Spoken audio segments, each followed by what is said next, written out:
family from Haleiwa, and then worked with Uncle Terry Ahui and did lifeguarding for the city and county, surf all the contests and stuff like that. So You surfed the contest too? I did, yeah, like pipe masters and stuff like that, and got a chance to do commentating after. The what? Commentating. Yeah. Oh, cool. During Randy Rarick's period or after? He hired me, yeah. Oh, cool. I started at the Menehune, the Haleiwa one, Yeah. volunteering over there with Skill Johnson. Yeah. And he was like, hey, you want to do the Triple Crown or what? And, there's Prickett right there.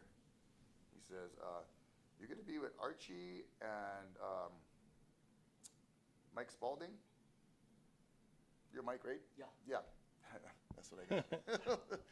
And I call Archie like, hey, I'm driving in right now, bro. Where you stay? Oh, Maui. Huh? My daughter stayed with Archie's daughter, sailing back from okay. Molokai Okay. on Maui voyaging canoe, Mo'okia. Oh, wow. And Alika, yeah? Yeah. Where you live, Uncle? I live in Waihe'e, Hawaiian Homes. Okay. My last name is Atai. Atai. Yeah. A-T-A-I. A-T-A-Y. A-Y. But pronounced A-I. Atai. We related. One is Hawaiian Filipino, the other one is Hawaiian Chinese. Yeah. But we related from the Wahine But mom not side. Antai, yeah? No, Like Atai. David Antai. No. The Bulls roadblocker. Oh, I You don't know, know. go Dave Valentine. No.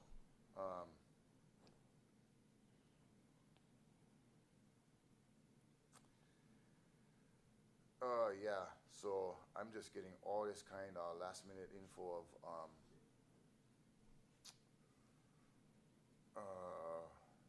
what it's about, Oh, we can share with you. and Yeah. you guys have been following us like the last 13 days, yeah? Been going. They around the swam. island. They took 13 days to swim. We started in Hana and then went around.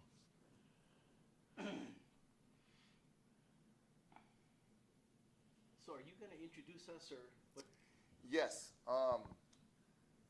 I'll bring us into the broadcast with intro of what we're watching, Yeah.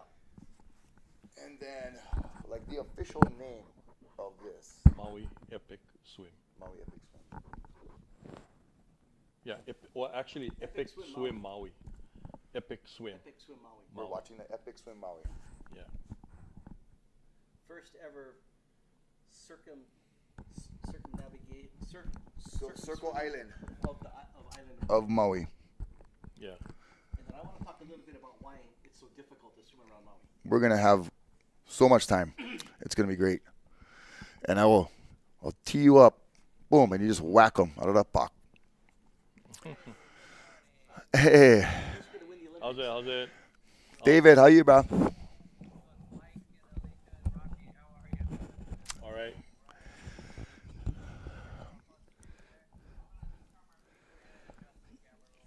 Okay. Oh, automatic, yeah, you get remote control. Yep. Let me turn my ringer off. Oh, yeah. P's and Q's. Take my slippers off. Get more comfortable, yeah.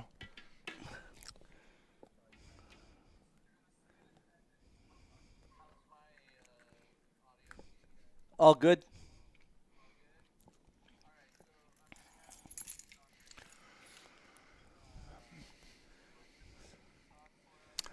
One end, please, on the last name. Okay, Mike E Spalding. kalamai. E kalamai.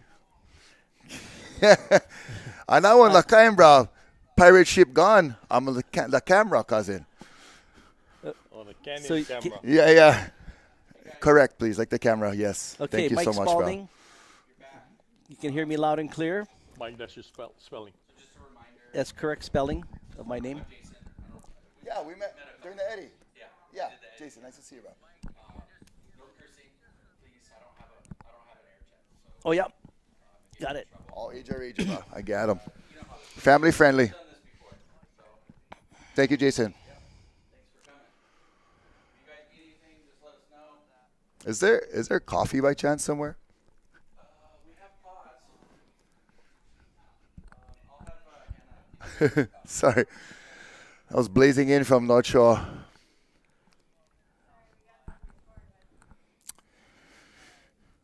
Mike Spalding, Alika Atai, Epic Maui Swim.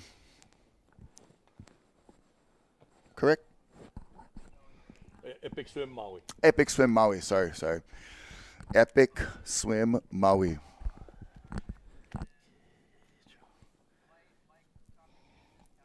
Hi, this is Mike Spalding. 1, 2, 3, 4, 5, 6, 7, 8, 9, 10.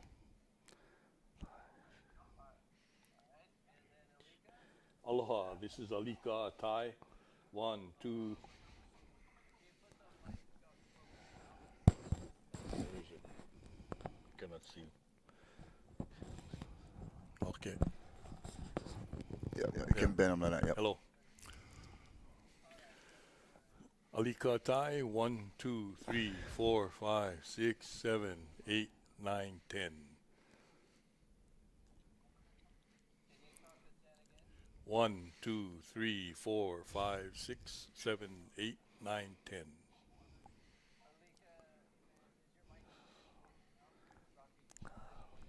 It is. Yeah. I can hear him really well.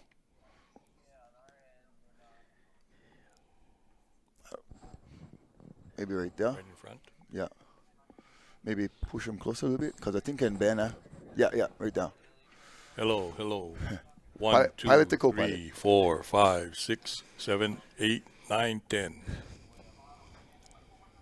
1, 2, 3, 4, 5, 6, 7, 8, 9, 11. Check 1, 2, 3, 4, 5, 6, 7, 8.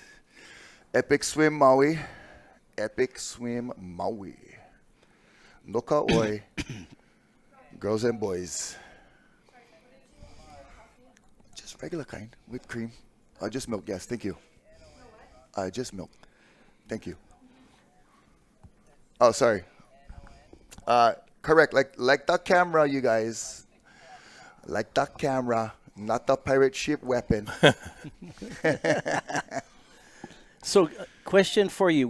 When we go live, are you going to start off on the ocean or are you going to start off in the studio?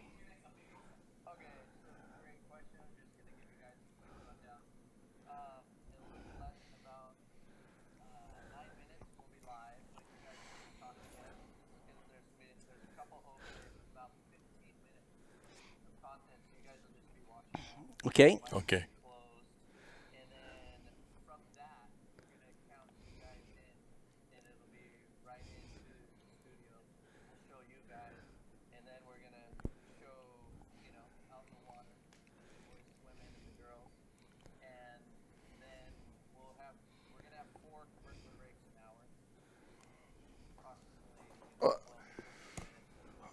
Um,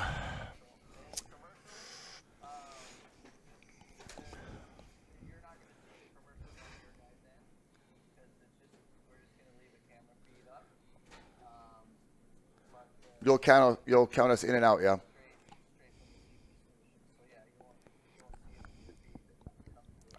But you'll count us in and out of those, yeah.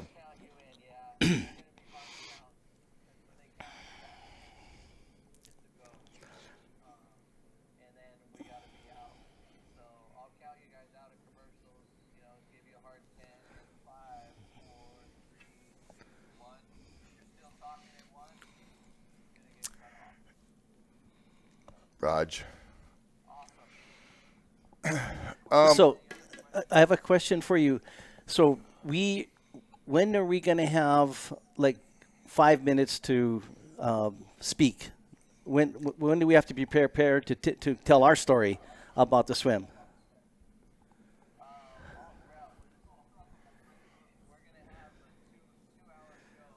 Yep.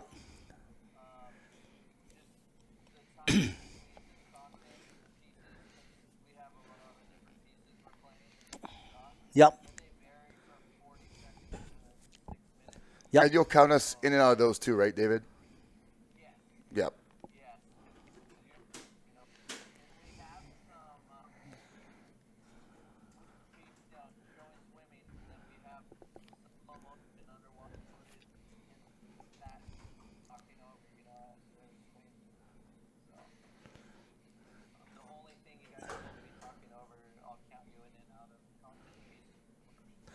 So, but you just got to let us know when we can start telling our Olelo.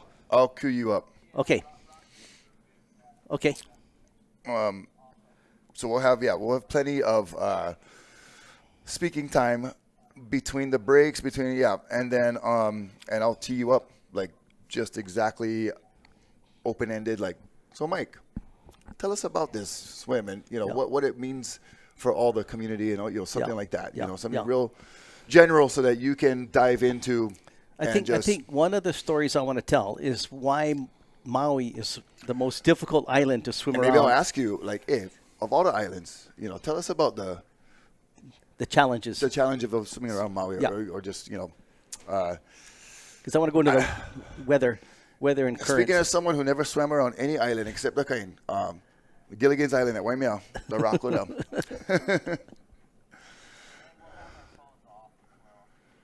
Yeah. Silencio. Do you guys have like ice water? You want some orange juice? Water would be. Oh, she got the coffee right there. Perfect.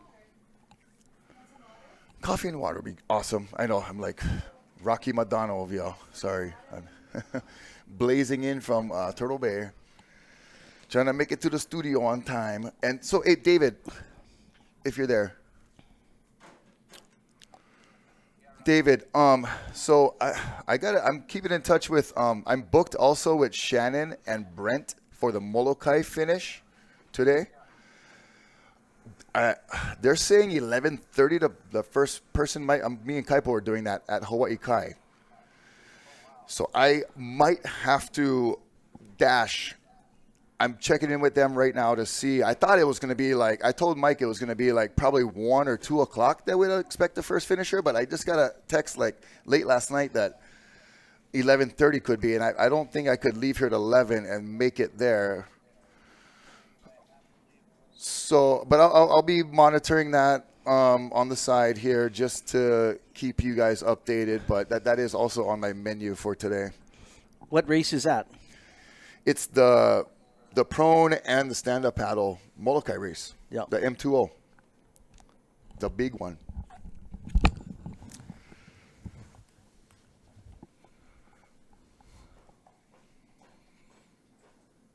So yeah, I got to go scoop up Kaipo at Kapahulu and then dash them to Hawaii Kai.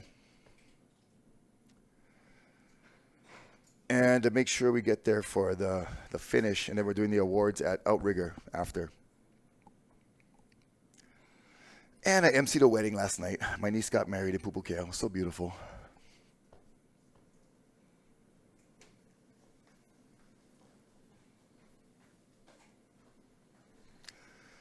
Epic Swim Maui. Correct? I like to say Epic Maui Swim, but I know. Yep. Retrain the brain.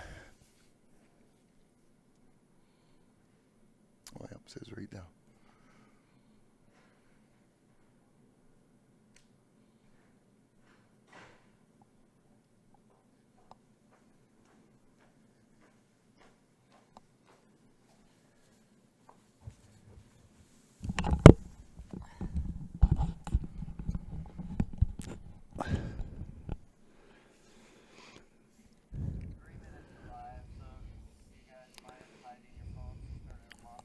Yeah. When we go live, you're doing 15 minutes of pieces or 15 minutes? So we're live is the shot, but we're not going live for another 15 minutes. Correct. Okay.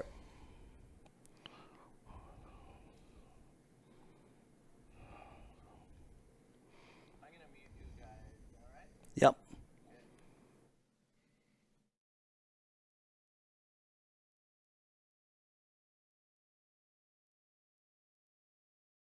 Talk during the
In summer 2024, the world's top open ocean swimmers will travel to Maui, the birthplace of modern water culture. Over the course of 20 days, these athletes from 6 continents will circumnavigate the island for the very first time. It's an expeditionary swim posing countless challenges. It's an adventure of epic proportions. And as an official event of the UN Oceans Decade, the swim will focus the world's attention on the challenges faced by our oceans and nearshore environments. It will also be a way for the Maui community to come together after the devastating wildfires and celebrate its unique history, culture, and connection to the ocean. Central to the mission of Epic Swim Maui is establishing and strengthening linkages between ocean athletes, scientists, indigenous leaders, government officials, and NGO and corporate representatives. Together, we need to be clear-eyed about the challenges ahead, as well as showcase to the world best practices and emerging solutions. This is a mountain you're moving. And to move a mountain, there's only one element can move that mountain: water. And you in the most powerful element in the world. To swim around the island of Maui, to me, is absolutely mind-boggling. They would have this incredible Tour de France of the ocean surrounding Maui. It's creating a huge buzz. Very huge challenge to swim around this island. Nobody's ever done it. I don't think anybody's even contemplated it. You ain't seen nothing yet. On any given day, the conditions on this side of Maui compared to this side of Maui compared to over here or over there are completely different. We're learning about culture, we're learning about science, we're learning about reefs, we're learning about currents. It's gonna be a tough current. You're gonna be swimming into the wind, into the current at the same time. As you can see right here, I mean, coming out of the water to camp, it's gonna have to be a planned deal. That's just plain scary. The swimmers entering a certain water of a particular moku should also be cautious, because we know those areas have family god protectors in forms of sharks and barracudas. I'd be worried about the ones that are 20 feet long that haven't eaten in a while. Swimming's just at the core of what it really means to be a waterman. Like, just using your body to take on the ocean is like as pure as it can possibly get. Swimming around Maui is just some of the most turbulent, powerful ocean. And if you can navigate that, then I think it's gonna be the ultimate reward when you finish. It's a spiritual journey. And being able to express that through the lens of a camera would not only wake up the people of Maui, but it'll wake up the people of the world. How they can take care of their oceans.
That a lot of times people can just come to Hawaii and take. And I think all of us don't want to be those kind of people. We want to contribute. I really feel like this is one big water tribe here. I feel the ocean my home. You guys come from different countries, but you will go back as ambassadors of the ocean. And so with that, the beginning, this is just the beginning. Much blessings, safe swimming with you. Aloha kakayaka. Today we bless all these swimmers that they will be the light of the world. And this is not a swimming competition, not a race. All to bring unity, harmony to one another.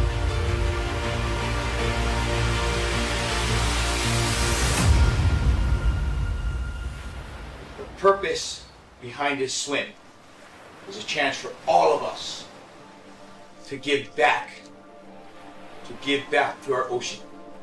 Because this ocean has taken care of all of us in some way, shape, or form at any given time. This is a place of healing, this is a place of gathering, this is a place of feeding, this is a place of gaining spiritual mana. And so, when we swim to give back. We saw some bottlenose dolphins today. That was the dolphins are spectacular. I've never seen bottlenose dolphins in these waters. These sensors measure conductivity, temperature, and pressure.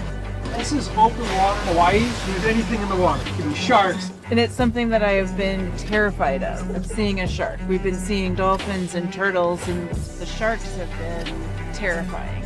And he was just circling below us, and I had a moment of panic, and Ryan was joyful. And it was amazing to see my reaction versus Ryan's reaction. In that moment, it was like confronting a fear and overcoming a fear. Aloha Aina, Pa'ikali.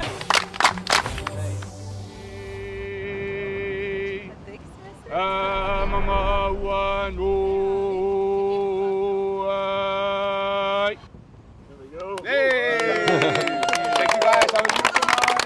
Work hard. I know some people are swimming tomorrow.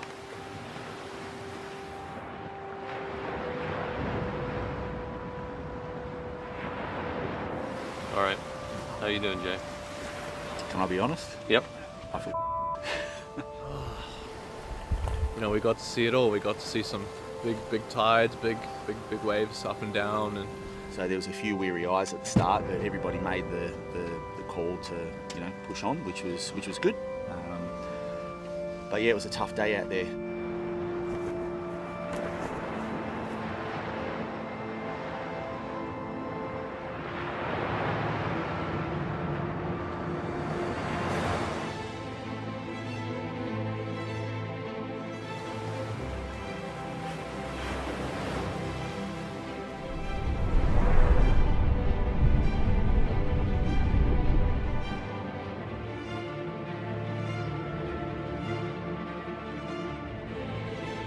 we're serving a cause bigger than ourselves, not just for our own generation, but for future generations as well. Yeah, it feels real good to see, the swimmers representing all the different countries from around the world, places like Africa, from Egypt and Ghana, places like Chile, as well as India, for them to be able to swim in this ocean, in this water, for their body, their soul, they say it just feels so good, so good.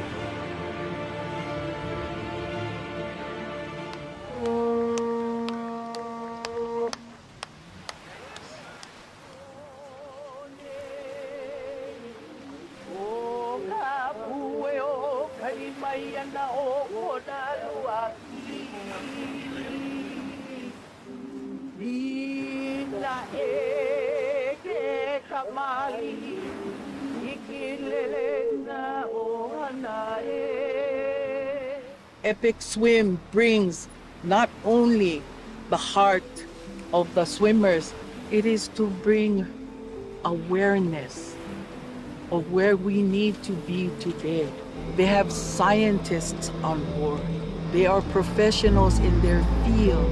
So this is helping us understand the life cycle of these microfluids. particles. I think it's the first time that we really connect our science to sports, to industry, to media. For me, the science is a big draw card into this event. It's one of the big reasons why I swim. The sample you will be taking, putting as much water as you can get. The more complicated thing starts when we send it back to our lab, because then our colleagues will investigate and analyze the data. The one thing that really struck me, though, was the engagement between the scientists and the community, and how important that was to the scientists and the community, that there be this involvement, this synergism between them, to find out what we really need that science for and how that helps Maui. This swim is to restore, to bring back, and to help us to heal.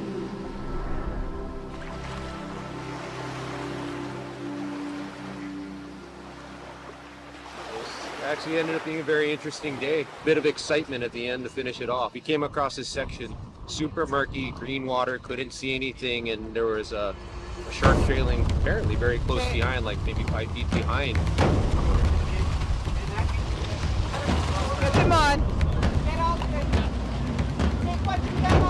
We just called it. Dale's right at McGregor. It was awesome to witness because as one waterman, you know, swimming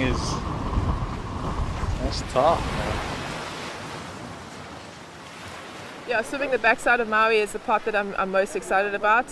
For me, the rougher, the tougher, the better. Everyone's building it up, so I'm excited to see what it's really going to be like. We are almost 2 weeks into this expedition, and we were scheduled to swim 22 Ks today, and it was daunting. You know, we're driving along this coastline and we're looking at what we're about to swim. Adventure swimming at its finest. Looked like Mars out there. It's like being on another planet.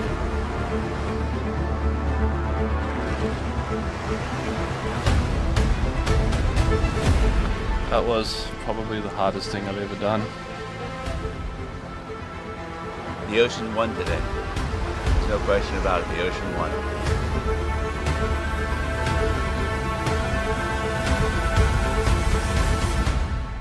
And in the end, I mean, we're right around that 4-hour mark, and the current was just really strong, really sloppy. I figured out, let's just cut it.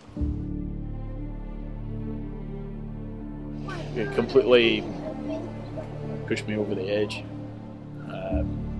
past the point of no return. The whole point of this thing is to swim together, and enough people were kind of really starting to struggle that they didn't want to be the ones to say let's stop, but as a team we were like, right, let's stop. We'll swim again tomorrow, different day.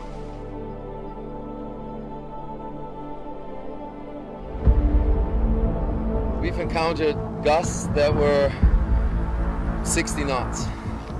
Like, it's flying water. I mean, the skis are getting offset like nuts, absolutely nuts. There's really no coming in and out of the boats. There's no sitting on skis, resting. You guys all gotta make a decision. If you guys hop in the water, you guys are swimming all the way. If you guys are swimming the pace of the group, there's no major slowing down. Because out there, it's like, this is, you gotta make it.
Aloha kakahiaka. Welcome to this amazing live shot right now looking at Molokini in the channel right there. This is Rocky Cannon bringing to you live shots of our epic swim Maui.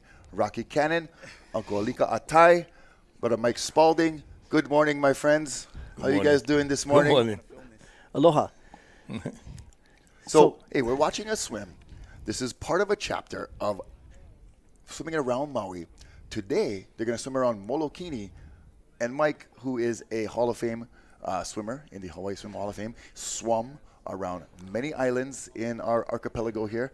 And only one you never do solo was Kauai, but you was the kind of tag team over there. But man, I give you so much cred and respect, bro. That is pretty mean. And who better to tell us about what we're watching this morning on this lovely Sunday? So I'm honored to be here with my good friend Alika Atai. But Robbie came to see me, Robbie Seeger, about 8 months ago to talk about swimming around this particular project.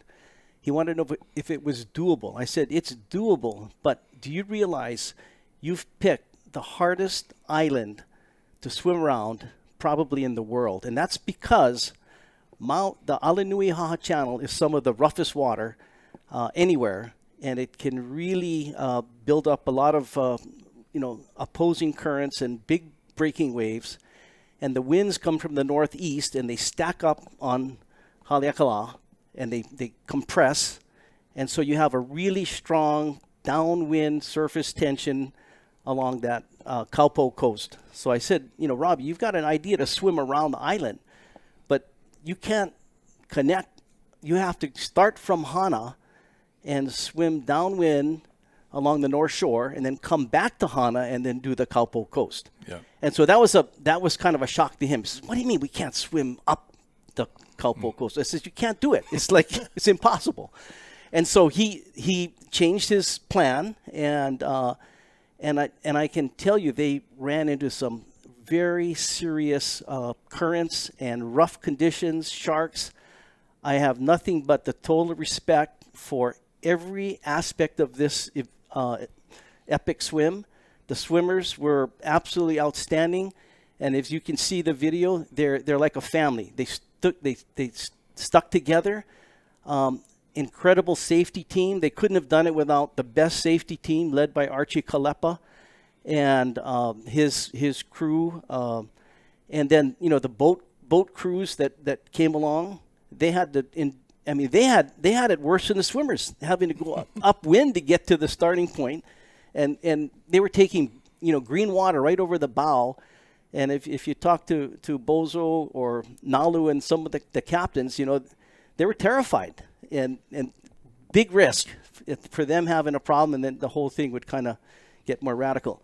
But I want to turn it over to Alika, because he actually was on one of the legs. I swam the leg from Ma'alaya or McGregor's to Kealakapu, which was almost 10 miles, joined them. And then Alika was in the first leg from Hana. So yeah, 20 kilometers from Hana to Kianai. But I want to go back a few months when Robbie came to me and proposing this idea. Right. How did this thing start? Yeah. The kind of the birth of the idea, the conception of the whole thing. Yeah. Most definitely, I think it was right after he drank some wine. That's how the best ideas come about, bro. Hey, you know what I'm gonna do? Go swim around the island. That's exactly what he said. But they sat me down and they said they wanted to not just swim around the island, but they wanted to address the health of our ocean and to monitor the health of each moku around our island. And as I was sitting there, they were talking about moku, Uncle Alika, just to divulge, is a district, correct? Land district of an island. Yeah. Moku also means island, like as a whole, but what you're referring to, the moku, is the district. Is a district around, of the island. Okay. And so for Maui, we have 12. Okay. And thank you. As I was sitting there, I shared with both of them, the founders, Stefan and Robbie, and I shared with them about an ancient chant that my daughter would chant to me when she was in the 4th grade. Oh, wow. And she chanted about the evil bird that left a cave out in Hana. Okay. And the Eva bird flew around the moku of Hana and continued flying to the next moku, which was Ko'olau, or the area of Keanai. And then it continued flying and soaring towards the next moku, which was Hamakualoa. Okay. Which today and that's is going from east to north? Yeah, going along the Hamakua coast of Maui. Okay. And so Hamakualoa is the long view of the mountain, or the long view of Haleakala. Okay. But that area today, we recognize it as Pe'ahi, or some people call it Jaws. Right. And then the next moku that this Eva bird flew around was Hamakua Poko, which today we recognize as Ho'okipa. Okay. And then it soared upland into the moku of Kula, and then flew back down. So went up the slope kind in between, Right. yeah, okay. And then the Eva continued to fly northward to the next moku, which was Wailuku, and then going around the head of Maui towards Kahakuloa. So this is how, in the ancient chant, that the Eva bird circumnavigated, the route that yeah, flew around. Okay. So I told Robbie, I said, Robbie, so you guys got to start Hana and follow the Eva. And if you're going to go travel around each moku, that's the direction. So the cultural direction was that.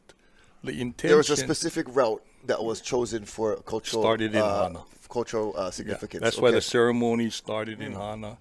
Wow. Circle around the island, and then they had to go back. Like what Mike told him was, there's no ways you can fight the current, against swim up from Wailea Kaupo towards Hana. Right. You got to come back. Going back to the east side, yeah. Wow. So that was a swim that they connected and closed off the entire island. So we're watching them swim to Molokini right now, and this has been 13 days of swimming, of amazing water safety. Like you mentioned, Mike, it is not a race. It is more to raise awareness, and these folks have stuck together like family. Yeah. And they're swimming Ohana, and I want to recognize some of the guys and girls that are swimming. So we have Paul Blackbeard. What an appropriate swimmer name from Australia. Geez, that guy is already famous. And John Kalei Makali'i from Hawaii, and Andy Donaldson from Scotland. One thing on John. Okay. He's never swam in the ocean. He's a pool swimmer. Oh, wow. So he was kind of a learning curve his first few days. So he's got a Hawaiian middle name, last name Clark. Yeah. He's from Hawaii. Yeah. He's related to Duke. Lineage. Wow. Lineage to Pa'oa. That's amazing. To the Duke. But he's a phenomenal pool swimmer. But this was like ocean open swimming was new to him. Yeah, this is a whole other beast, After the first day, they swam some 20 kilometers. Jeez. And they were What's all... that in miles? Because I don't know that kind of stuff. So they were taking showers, and the mentality they had was, hi, I'm that's Jay just Purcell. 400, 500 laps. Yeah, wow. Yeah. Yeah, Okay. that's how they process them and do the distance. Yes.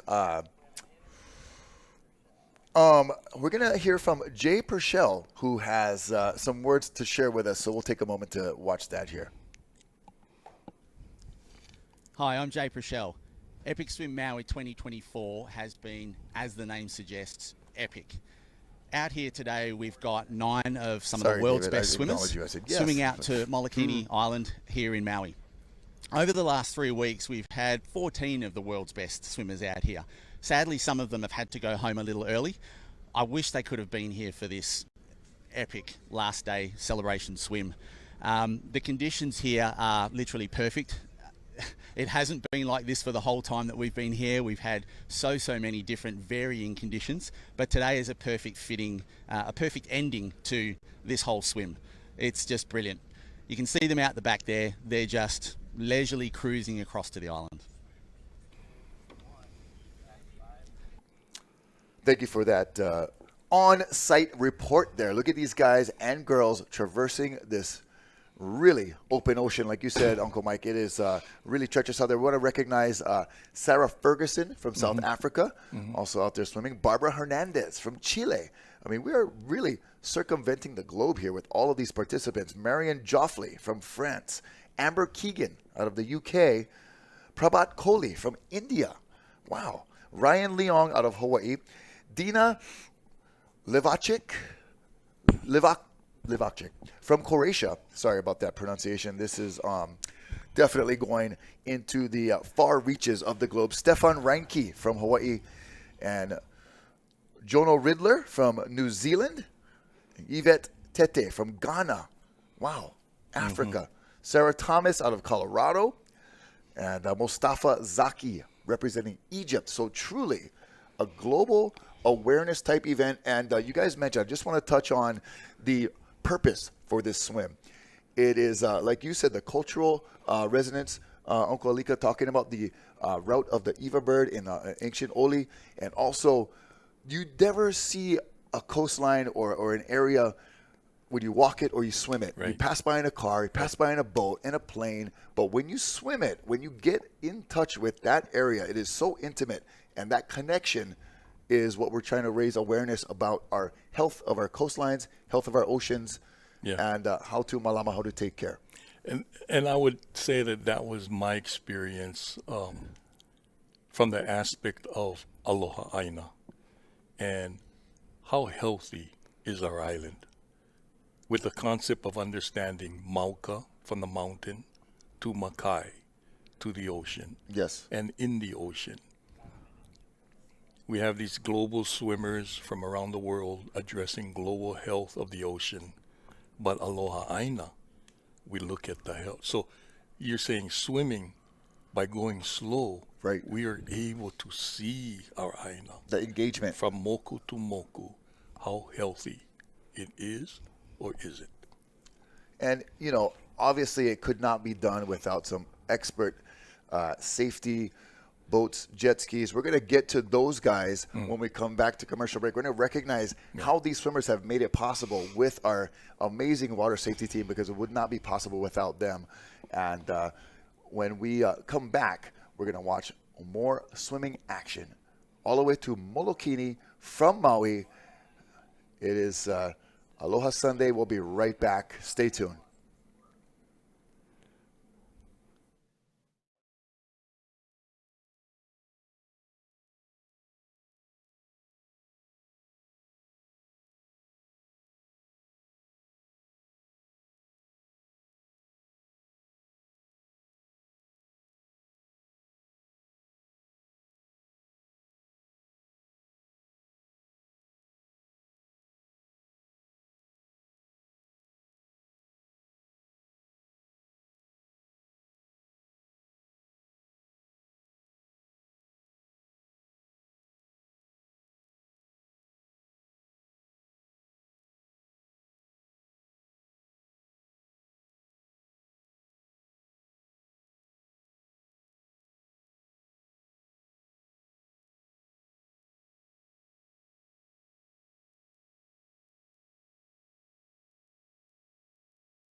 Aloha and aloha. Welcome back to the Epic Swim Maui. You're watching live coverage right now. These swimmers are traversing out to Molokini from Maui with the escorts of Epic Water Safety. I have Rocky Cannon, Brother Mike Spalding, Uncle Alika Atai joining me live in the studio, talking about culture, talking about purpose of this awareness type of swim. It is 13 days of going around Maui, now out to Molokini.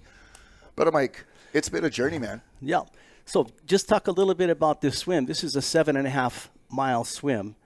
And good thing they got an early start because about 10, 11 o'clock, the wind starts really picking up. And it looks really Malia right now, yeah. It looks calm, but the winds from the Alenuihaha Channel and from Ma'alaya, they converge here, and it can get super nasty, and it will be this afternoon. Correct. So it's good they got an early start, and they're super fast. And I wanted to just point out one factor that there's 4 swimmers that have done every single leg. None of them have taken any rest days or any rest time during the swims. And the 3 Hawaii swimmers and Andy are the 4 that have completed every single leg. So hats off to them. Yeah. And Ryan Leong and the three other. That was Brother John and Riniak. Also, that was Kale, yeah. Yeah, super that they've been able to do that. But, one of the things Alika was talking about is that there are areas in the state that Sorry, there's Stefan also is Hawaii, yeah? Yeah. Correct. Yeah. Okay, I just want to make sure we get There's areas in the state that have tremendous, damage to the shoreline, to the reefs, to the Mauka sections. Right. And I think the communities need to take action. And there are lots of tools that they can use to take action. And, the Nature Conservancy is involved. We have, the Maui coordinator, Scott Crockford, and we have the state coordinator, Emily Fielding. And they're working with local communities to create protective zones. And I encourage different groups to take responsibility. Now, I want to let Alika's going to kind of introduce the water safety crew, which were instrumental in making this this swim a possibility, a safe possibility. Yeah. The shot there showing the swimmers that will be swimming around Molokini and then coming back to Maui. It was our hope that the swimmers wanted to swim around Kaho'olawe, but we couldn't get the government approval.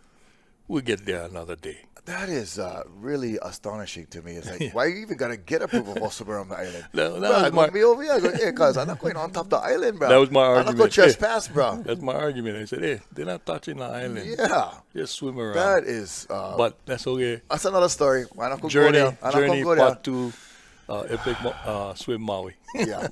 So, anyways...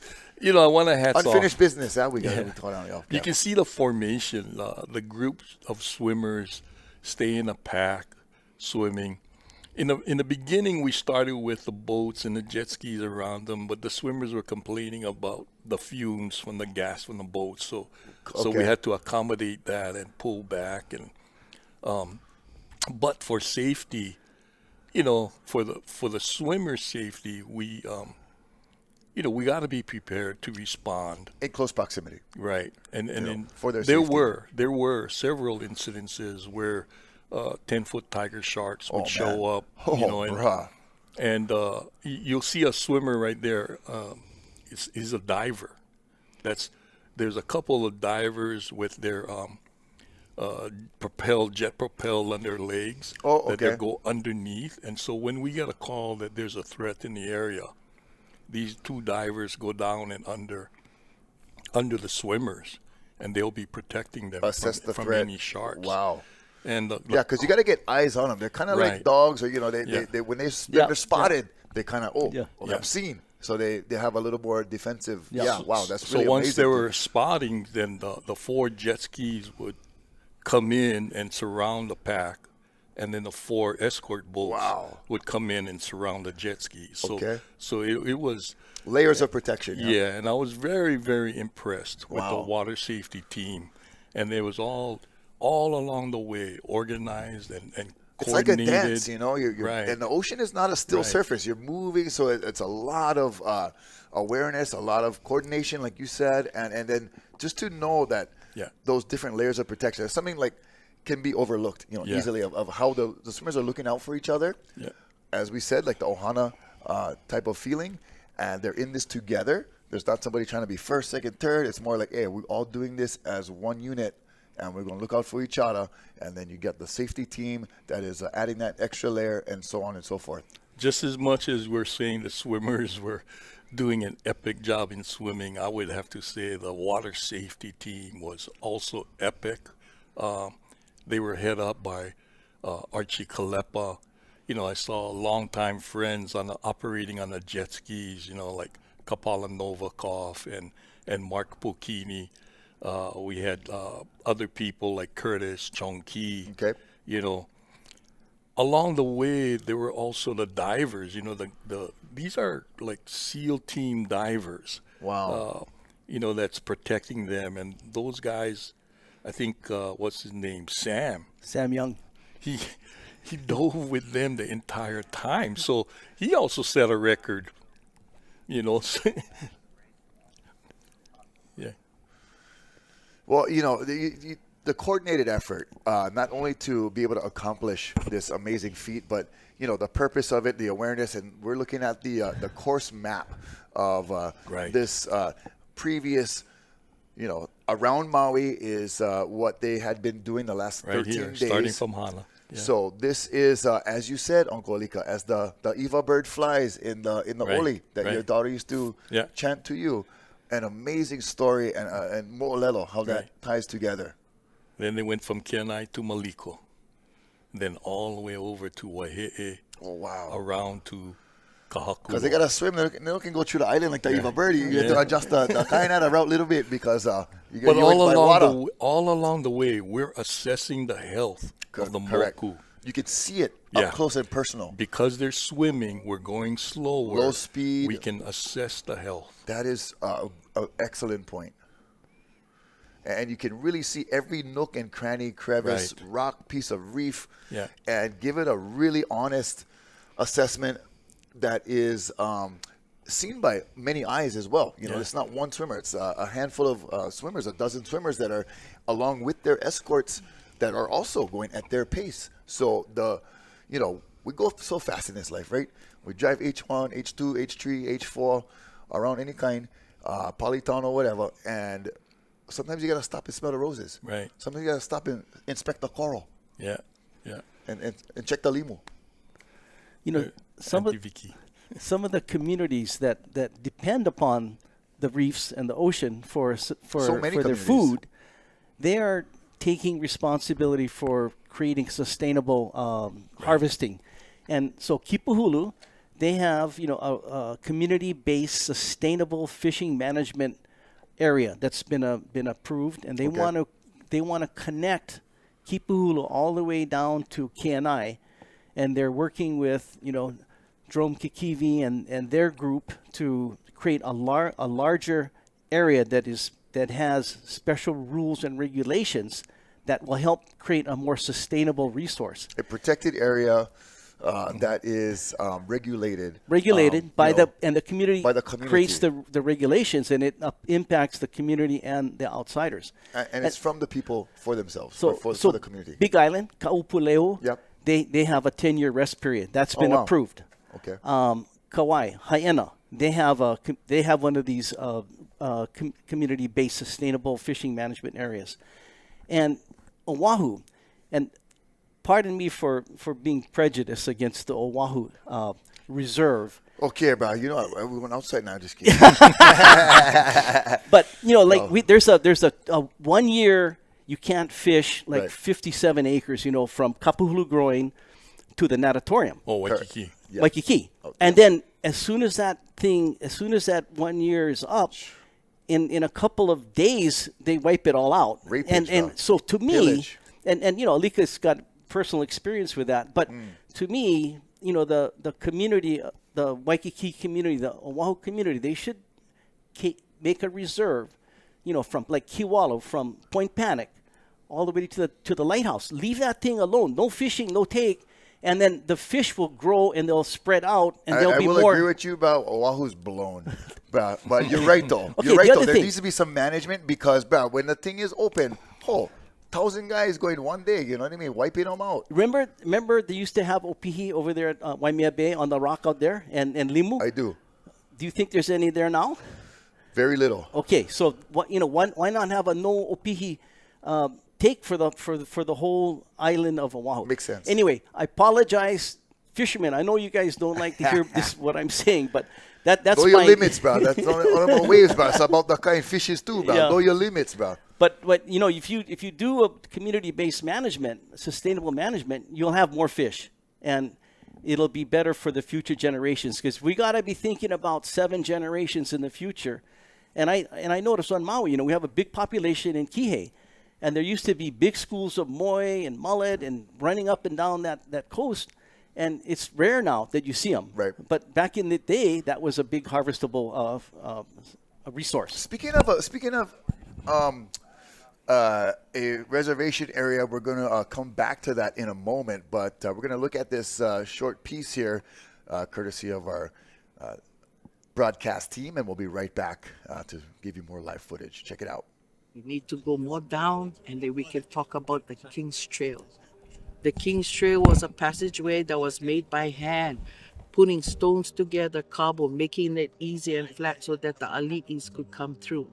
The King's Trail was also used for lono ikamakahiki, the time of taxes. Kanaka before, we used to have to pay tax too, to our king. But the taxes was a little bit easier. Never had paper. It was the items that you do, like capes and food. So we paid taxes too in our time. Some of the roadways today, they will use that trail to make the roadway. Yeah. From a walking path came on horse trail, then the wagons, so slowly started to overtake that. Yeah, the pali, the road used to sit up on top. That's why you can see the stone walls up. That was the old horse and buggy highway before, until the new one. And I'm going to tell you one story about, that tunnel that you have to go through to go Lahaina. Well, when they were digging that tunnel, they came into a huge kupuna. The boulder was inside, and they tried dynamite, they tried blow them up, they tried to do everything, and the stone, he no move, he no break. So they had to go get this one uncle, this kupuna, and all he came was with his little bag, little canvas bag, and inside there had his chisel and his hammer. He told them to stay outside, and then he entered into the cave. Took about a couple hours, and then he came back out. And I knew him before he passed away. Okay, you can go clean him up now. Yeah. And then when the construction guys went inside, the road people, it was just crumble. The little man with the hammer and the chisel.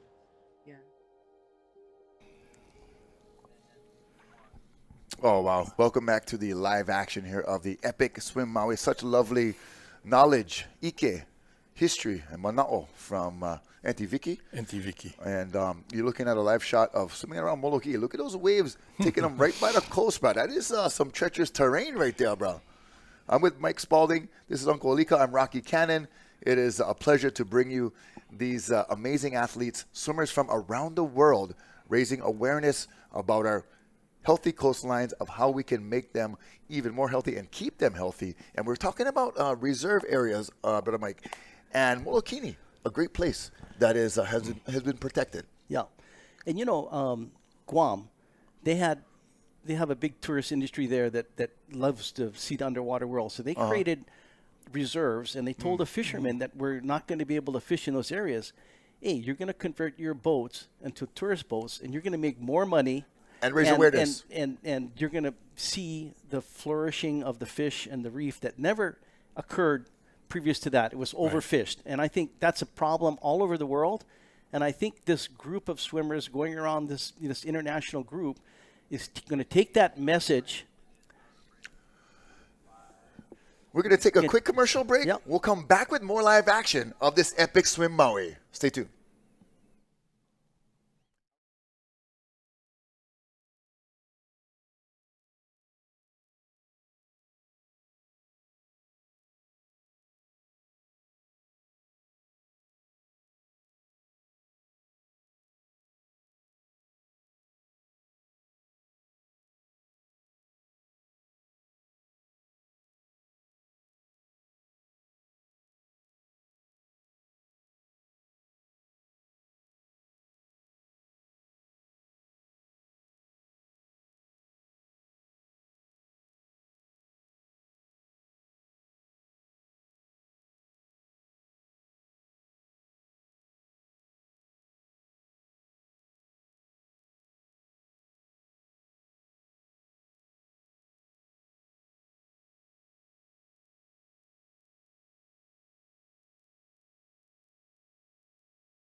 Wow, look at that shot. That is live right now, gang. Molokini, a very special place on a special day.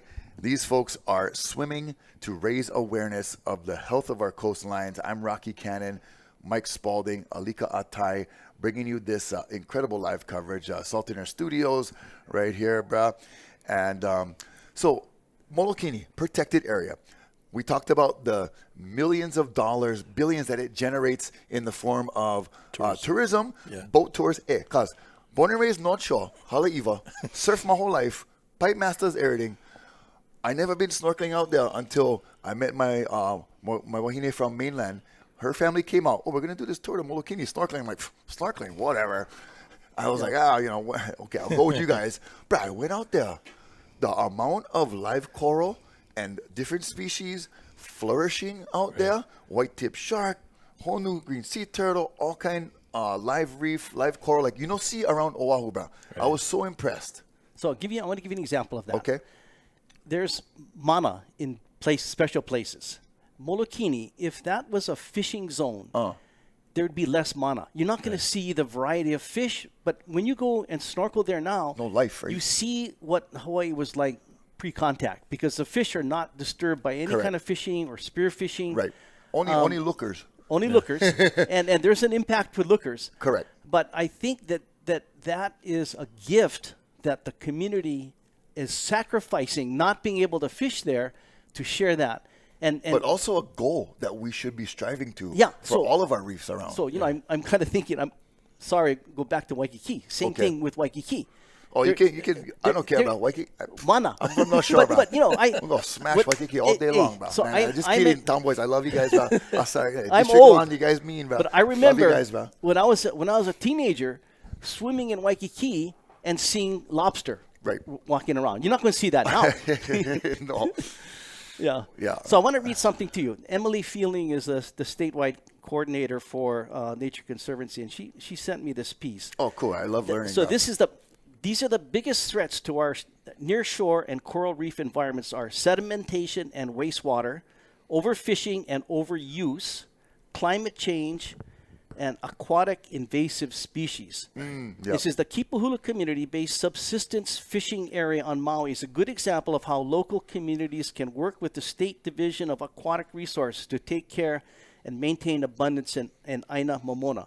So the land is just as important as the ocean. The fertileness of the land, Momona, and it's important to the watershed, protect it, and not have the sediment going in. And some major things have happened. Right.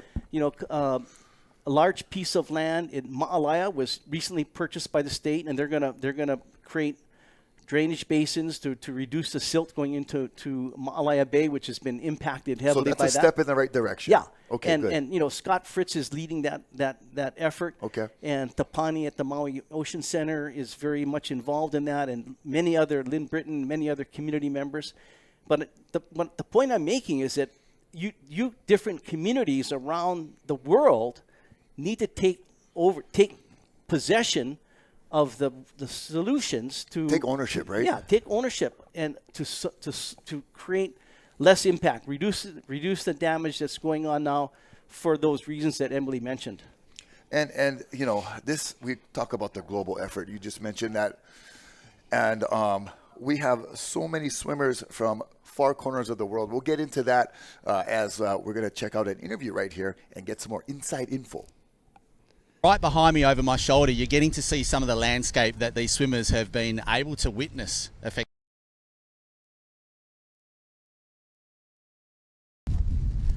Right behind me over my shoulder, you're getting to see some of the landscape that these swimmers have been able to witness effectively.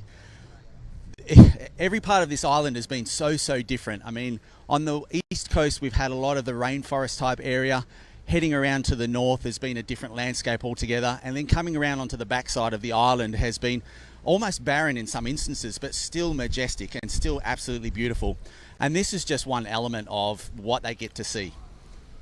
What a great sight to see our team right in the water right there, on board with our ocean safety experts, looking after our swimmers, looking after our crew. There's a beautiful drone shot. You see the seabirds coming back to perch and nest, our swimmers kind of flanking. Uncle Mike, what part of the coast is that they're at right now? That's on the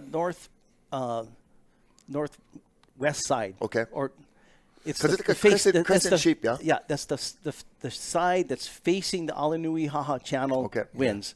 So the northeast trades hit that side. But you notice that it hasn't started blowing yet. It hasn't started filling in. Another thing you notice that boat is deep blue right there. Yeah. But on the right side, that's where the tour boats moor, and there's moorings in there. There's about 8 or 10 moorings.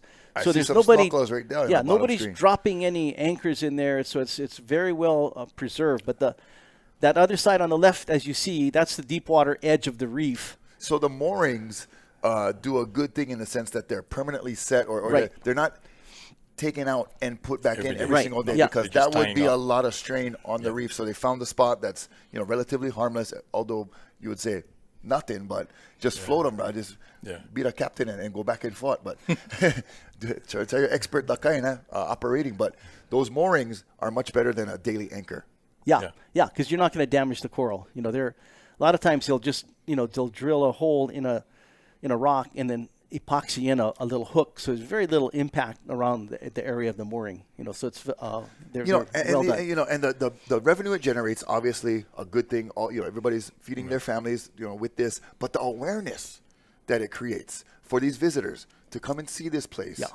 For that little impact of a mooring, but thousands of visitors coming to learn and hopefully, like you said, Mike, take ownership of something they might be able to do in their hometown or their particular region, whether it's coral, whether it's mountain, whether it's anything, is caring for whatever you have, Aina, Kai, ocean, land. It's all just caring for the earth in general. And that impact that it makes for those folks, I think, is something that reaches far.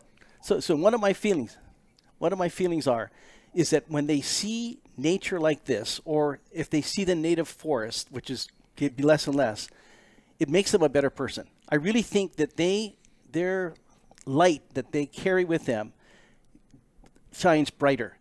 If they just go to Waikiki and they go to Ala Moana Shopping Center and they see all the stores, I mean, how is that going to fire up their light? But if they go to Molokini and they see the natural area, or if they go to, Kokei Forest, or they go to, the boardwalk up on, look at on Molokai and they look down into, Waikolu Valley, or Hyena, they go to the end of the beach down at Hyena, they have a reserve there as well. Their chance of getting a shining light for their spirit is much greater than if they just go to Waikiki and walk the streets of Waikiki and trip over the homeless. So we're going to take you guys back to the beginning of this epic journey, this epic conception of an idea, and talk to Amber from day one of this epic swim Maui. So, day one, how was it out there for you? Oh, it's so cool. It's just magical. The visibility is amazing under the water. And it's just the scenery, like the mountains, the cliffs, like caves. It's really, really cool. Kind of flying in and looking over the island as I came down, it was just really cool to kind of reflect on the fact that kind of the guys have already swam around so much of the island, and kind of see it coming in was awesome. And it's a beautiful place. The people have been so lovely, so welcoming, and the marine life is awesome as well. It was fun getting to kind of like dive down and have a look at stuff today. Been on similar swims where you're swimming in a group like this? No, it's so inspiring, and like it's such an awesome group, and everyone in their own right is such an kind of accomplished athlete and accomplished person. And I think one of the things about endurance swimming that makes it such a challenge is so much of your work is done by yourself. Like my English Channel was nearly 9 hours of just me. And it's not very often we either have people geographically close to us that we can train with, or certainly for events like this, I've never done anything with people before, and it's just so awesome. Like every stroke you take, so you'd be surrounded by other people who are aligned the same way as you, and yeah, it's very cool. Swimming on the front, you're doing more of the work, but you're kind of helping to shield the people behind you as well, so that the people sitting behind you can draft off you, and it's much easier. And yeah, we kind of shifted around a little bit and took turns. My shoulder's pretty sore from the channel still, so kind of towards the end of the swim today, I dropped back a little bit, and yeah, some of the guys helped me out. So yeah, I'm really excited for what's coming up. I mean, the tougher the condition, the more of an accomplishment it is when you finish it, right? And yeah, that's what it's about. It's not about easy swimming. It's called Epic Swim Maui, not just chill swim Maui. So yeah, I'm sure the next few days are gonna live up to its name, and yeah, can't wait to see what other marine life as well we see. We saw an eagle ray today, and also a baby shark. I don't know what kind of shark, but yeah, so that was really cool. So fast. Yeah.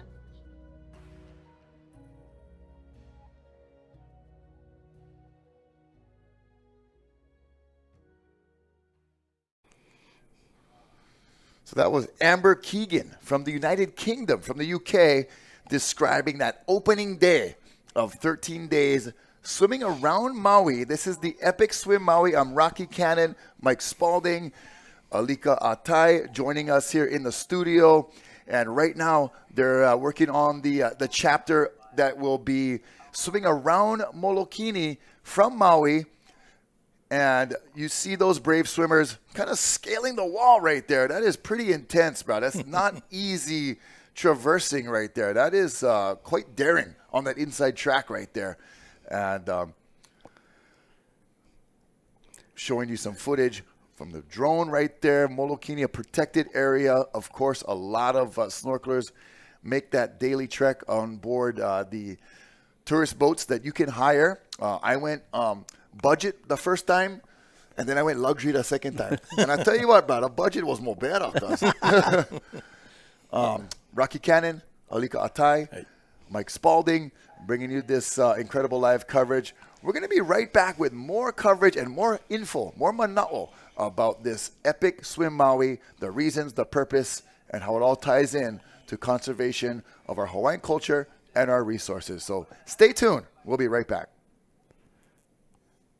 So when we come back, I can mention the sponsors.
A voiceover.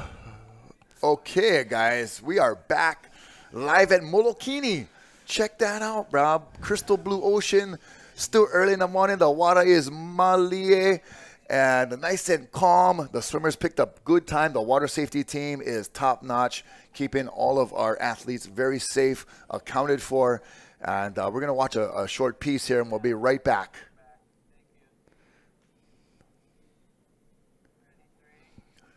We'll take a look at a short piece of this epic adventure, and we'll be back live right after this.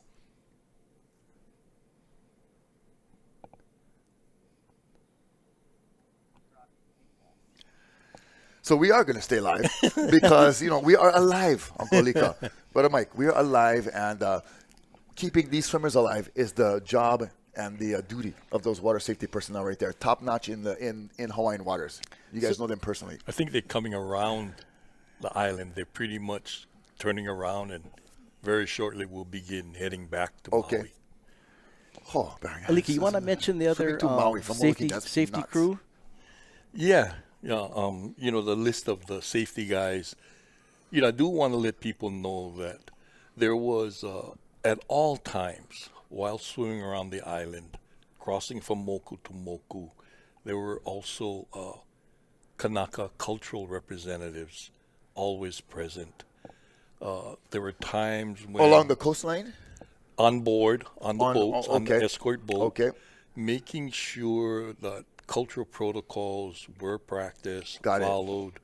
You know, a lot of people... The respect, yeah. A lot of people can understand the connection that we have with our Aina, with our Ohana out there.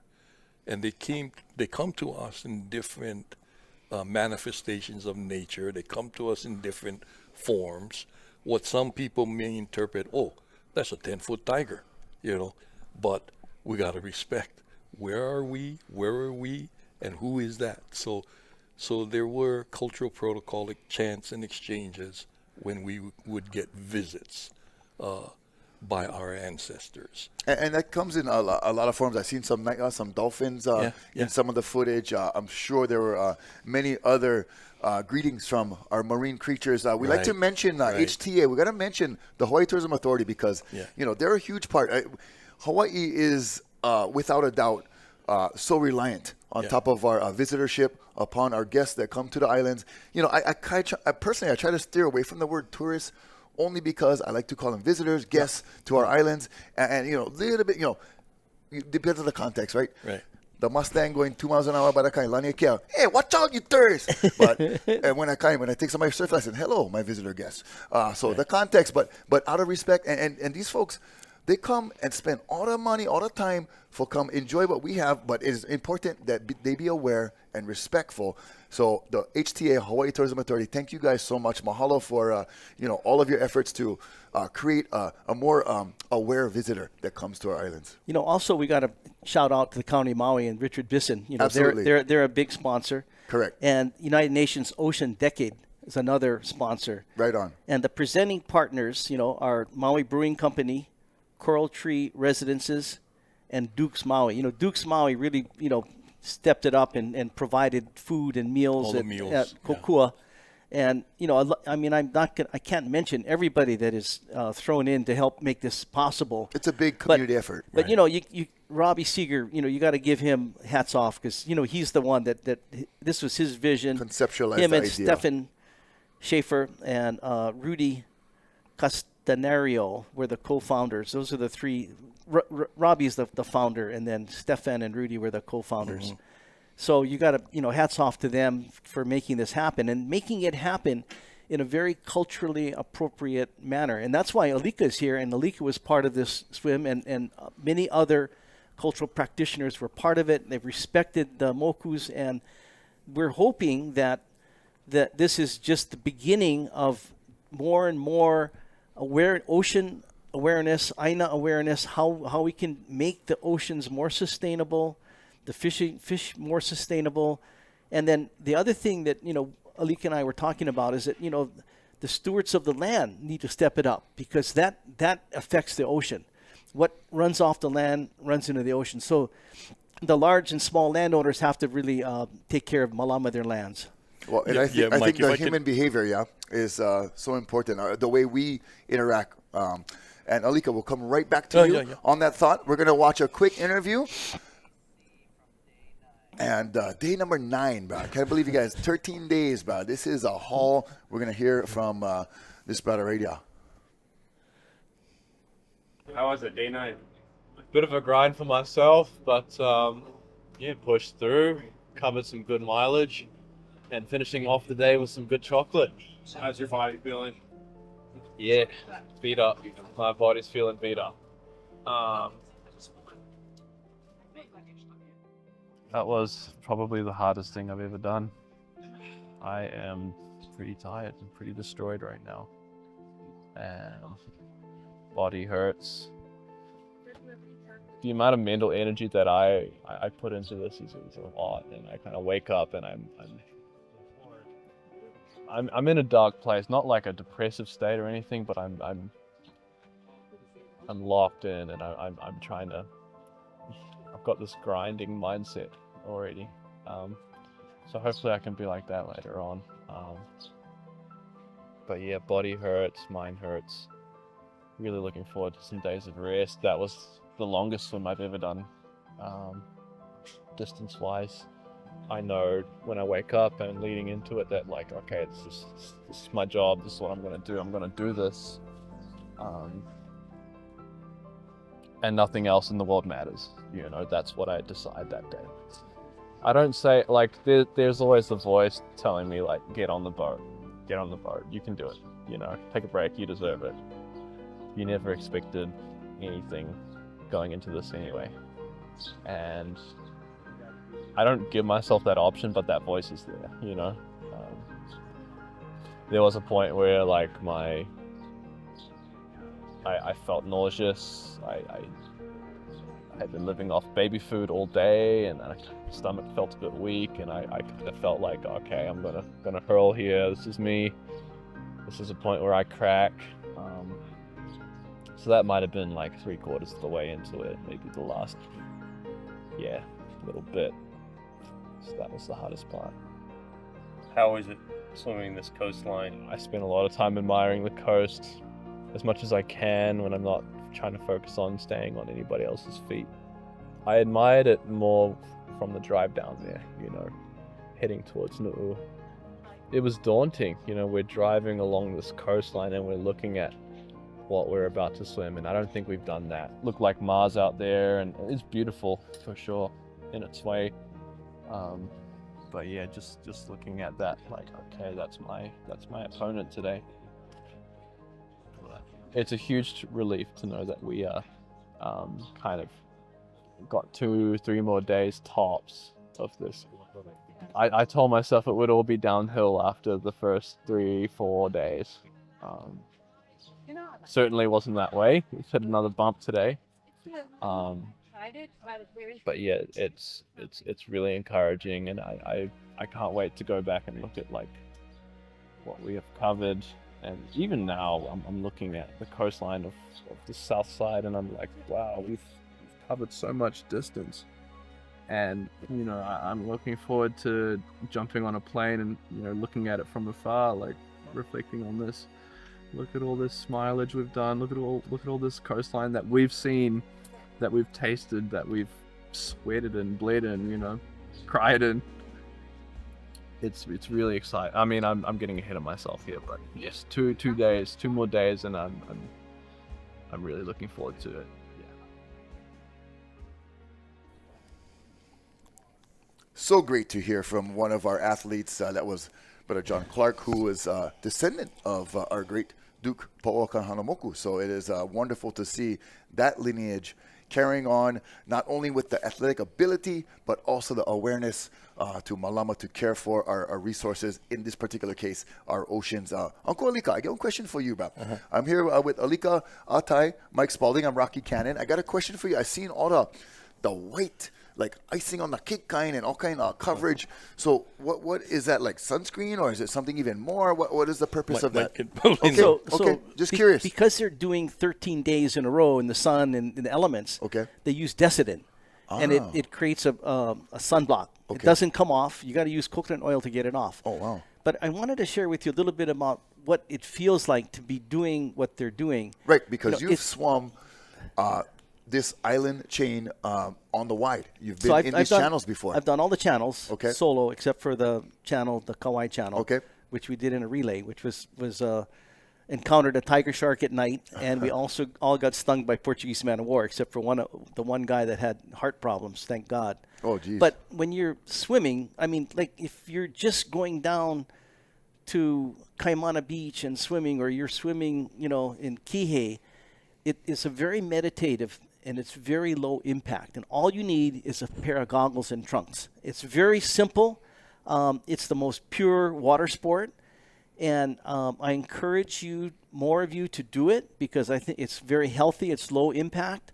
And one of the benefits is that when you're sideways like that and you're swimming, you're circulating your blood through your body and it goes into your brain.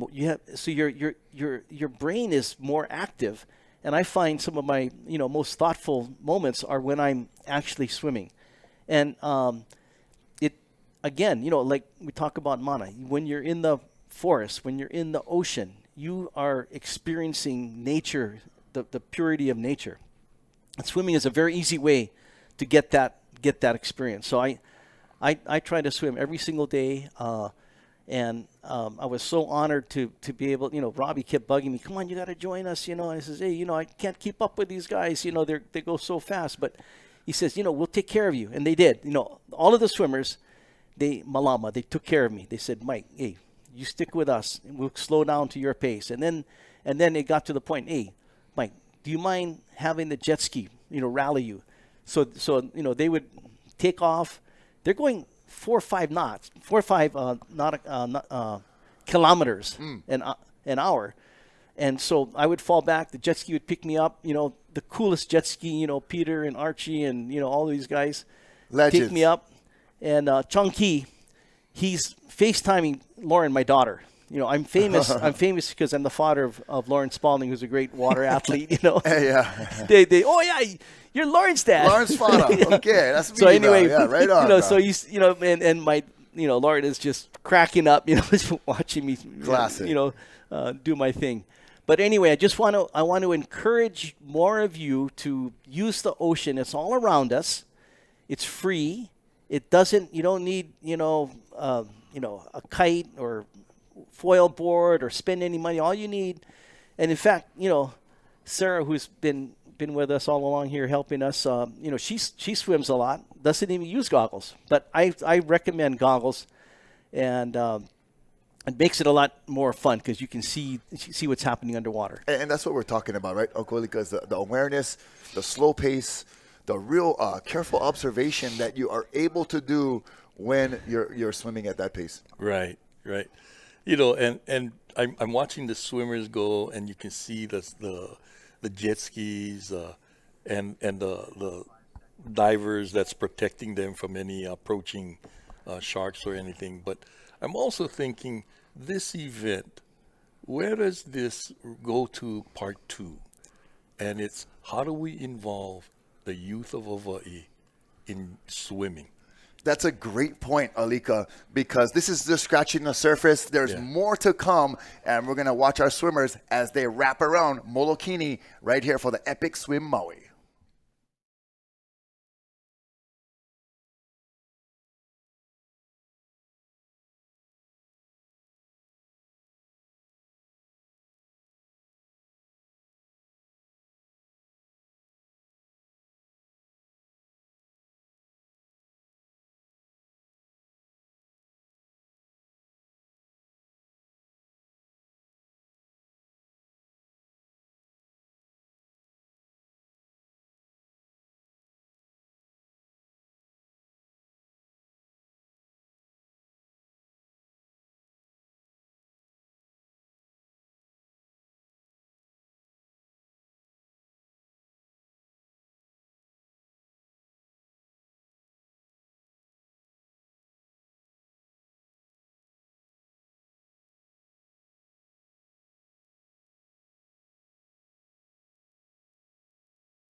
A massive inferno ravaged the historic district of Lahaina, which was once the capital of the Hawaiian Kingdom, as well as a national historical landmark.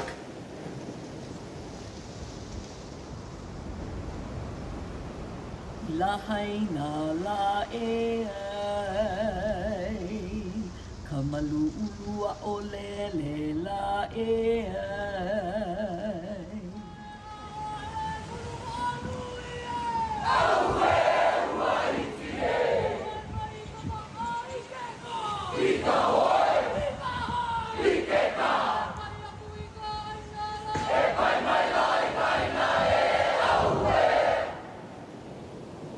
The real challenges right now, I think, that we face on Maui are coastal water quality and coral reef impacts associated with the Lahaina fires. Now, in addition to the tragic loss of life and property, scientists are also concerned about the environmental damage, both on land and underwater.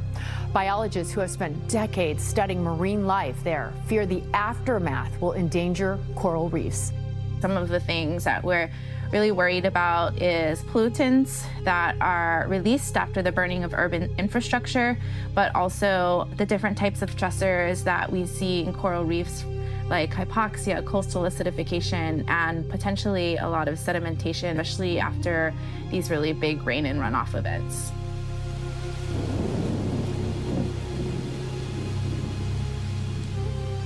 My name is Andrea Kealoha. I'm from Paia, Maui, and I am an assistant professor in the Department of Oceanography at UH Manoa.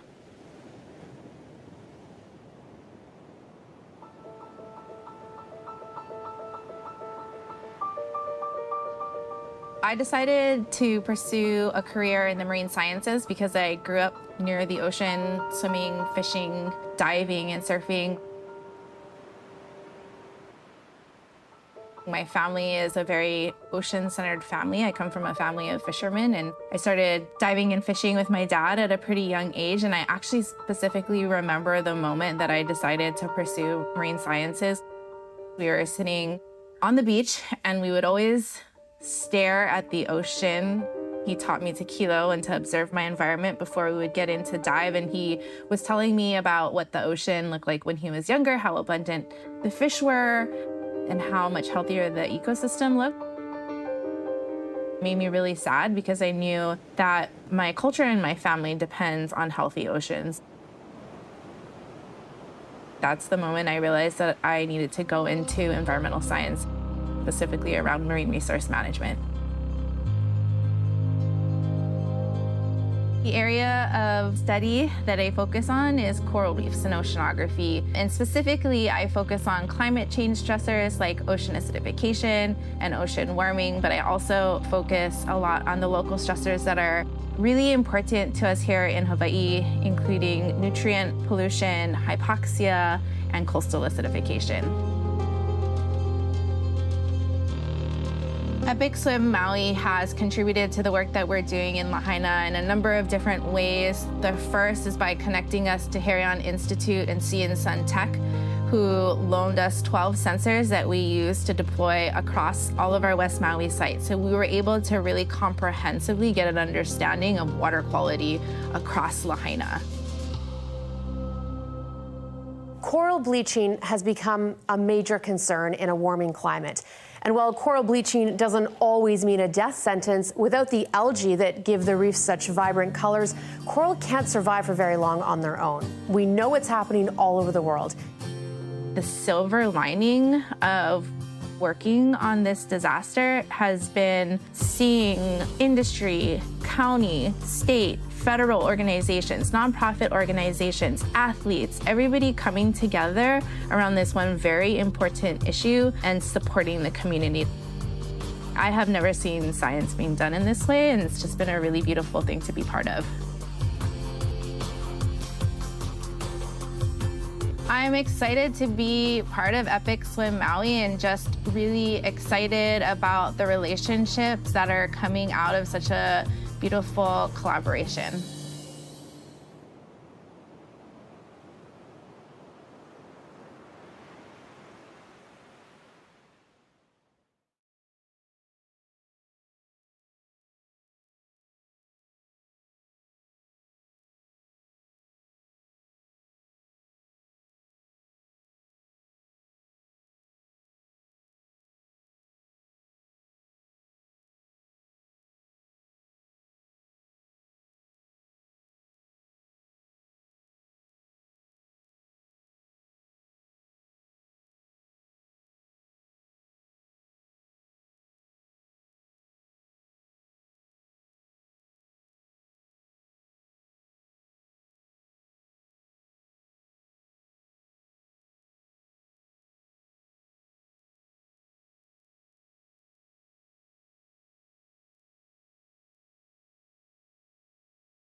Aloha and welcome back to the studio. Here we are. My name's Alika Atai. Sitting with me, Brother Mike Spalding. You're here with the Epic Swim Maui. Got a shot here of the swimmers in the water circling Molokini Island. It's the island just between Maui and Kaho'olawe. And swimmers today left from Maui, swimming around Molokini Island, and currently working their way back towards Maui. But it was interesting to see the previous clip about the research that's going on with this journey. And I want to recognize Andrea Kealoha that they had featured and highlighted. Dr. Andrea Kealoha. I'm chuckling as I was watching this because she was a 12-year-old paddler that once paddled with us in canoe racing. And it's a smile for me to see her today being a PhD. And with this Epic Swim Maui, there's a lot of different experiments going on and studies going on. And besides recognizing University of Hawaii Manoa Andrea Kealoha with the water quality around Lahaina, we have other studies such as Deon Lab at the Scripps Institution of Oceanography, Dimitri Den, doing microplastics in the ocean and air. And so we'll be having results. I've seen the preliminary results of what is not just in the ocean, but is what is currently in the air in the form of microplastics, especially in Lahaina. Yeah, I guess so. If you want to turn to that, and let's go do that. Water sampling. So this is a sample you will be taking, and in this protocol we are documenting all the circumstances and the background conditions of the sampling, like water depth, for example. We are later checking whether the currents were in a certain condition. And in order to do the sample, it would be good if you take the sample and then swim out as much as you want to go. Yeah, so you open the bottle then. So you clean it actually with seawater. So you're putting the water in. Shake it around. Shaking around, take out. Okay. And do it a second time. And then you would take the actual sampling, putting as much water as you can get inside, close it, and then, we are fine to get it. And then pretty simple setup. But the more complicated thing starts when we send it back to our lab, because then our colleagues will investigate and analyze the data. And then they will find the real small concentrations, or maybe nothing. We never know. Right, I mean, hopefully nothing. Yeah, hopefully nothing. Hopefully nothing. Just change our line because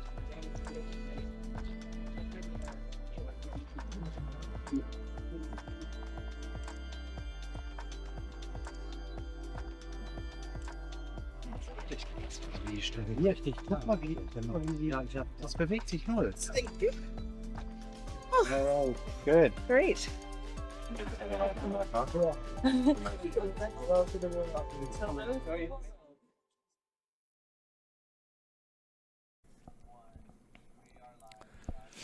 Yeah, thank you for that piece. That featured one of the swimmers.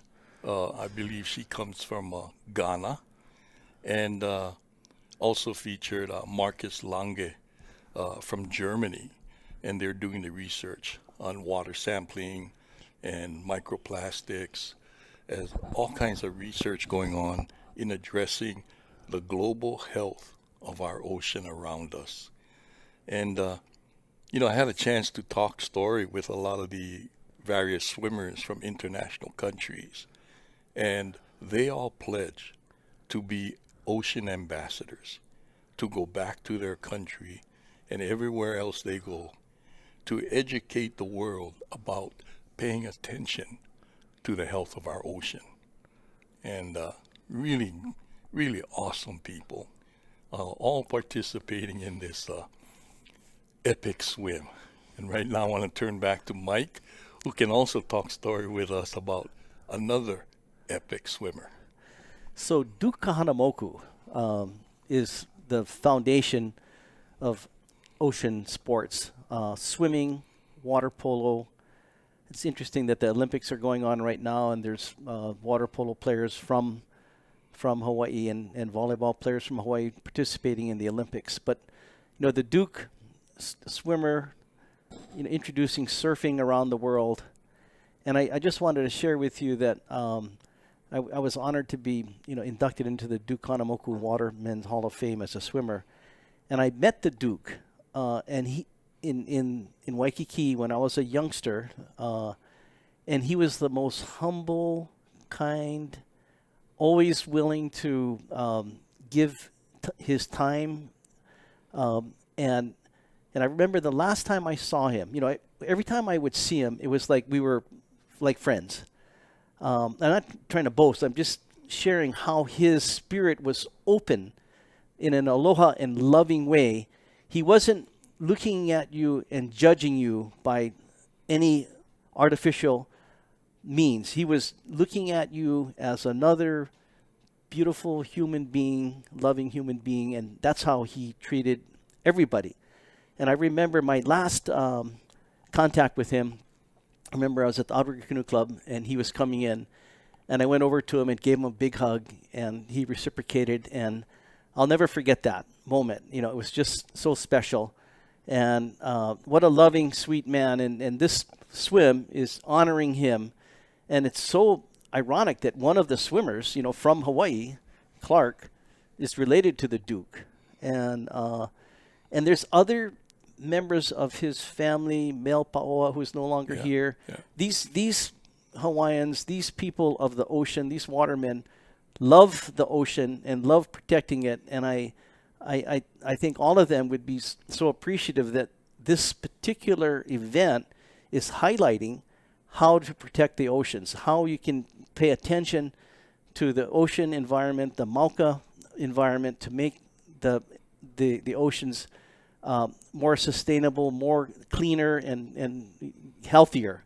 So I think that, some of the things that Emily had shared with you earlier, we need to pay attention to that. And I'm hoping that the communities will take action. There's a lot of tools. Use the tools to make your oceans healthier and make the fish stocks healthier so that there's more fish for, more people can harvest. So,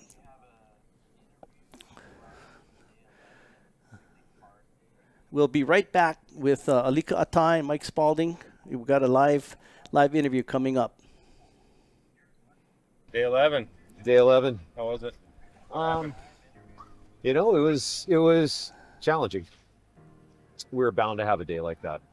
Things have gone just too well so far. Okay, what's next? The current was just really strong, really sloppy. I don't know how long it took us because I don't wear a watch, but just to get around to Secret Beach seemed like forever. And then after that, it kind of let us go a little bit, but some people got a little bit seasick, weren't feeling that great.